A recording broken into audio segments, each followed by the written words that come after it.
Hey guys, so about 2 weeks have passed since the last devlog, and here is another bi-weekly update, aka Devlog I. The past 2 weeks have been a bit of a struggle.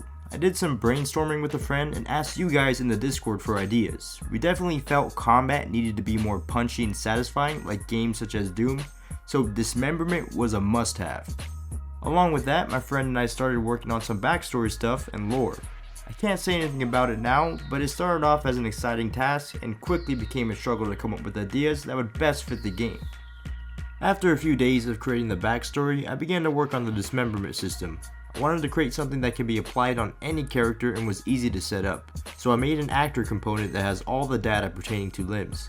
Unfortunately, the system still requires separation of body parts via Blender or some other 3D modeling software, but it works. I'll show off more of the Dismemberment System when it's in a better state, so for now let's just move on to the Skybox. The game was lacking a good space skybox. Now the previous one I created in a space skybox generator, but it didn't really come out well. So I ended up finding some very well made space skyboxes and purchased them. Since you'll be seeing a lot of space, it was very important to make sure it looked good. Plus, these are very customizable. Now here comes the big problem for week 2. I wanted to design the hub ship, both the exterior and interior, and at first it seemed to be a fun task and started off with a lot of motivation, but it turned into a mess pretty fast. As I was coming up with ideas such as things like the size of the ship, I just remembered like, oh wait, this ship is too big, how would it be able to dock to a small starport? Or even the problem of like, this ship is too small, we can't carry much cargo, and then even the problem with the boarding pod being too big and just look kind of dumb on the ship. So I had thought I had came up with a decent design after boxing it out. I modeled a rough draft for the ship and put it in Unreal Engine.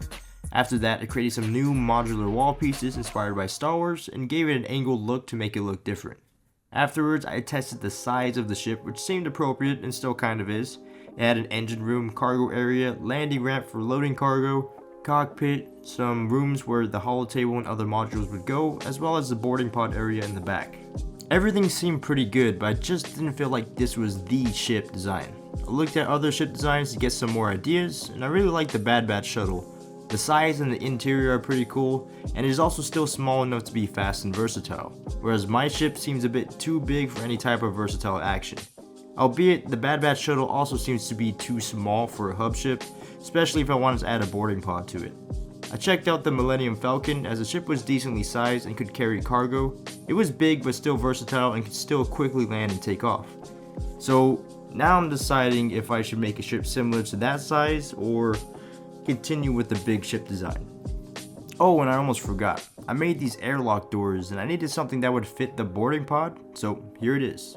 I'm pretty happy with the way they turned out, and I'll be using these for things such as docking bays and cargo loading. I also started messing around with animated signs. They will be able to change color and change text and be able to do other cool things. I think they help bring the ship to life, and soon I'm going to tie them in with the mission boarding sequence. I've also started playing around with helmet ideas, and my first attempt kind of turned into a clone trooper. The second helmet was a mix of a stormtrooper and a World War II helmet. They're both still rough and aren't guaranteed to be in the game, because I still have a couple other ideas and methods I want to try out for modeling. Lastly, I made warm and cold lights way more contrasting than they were.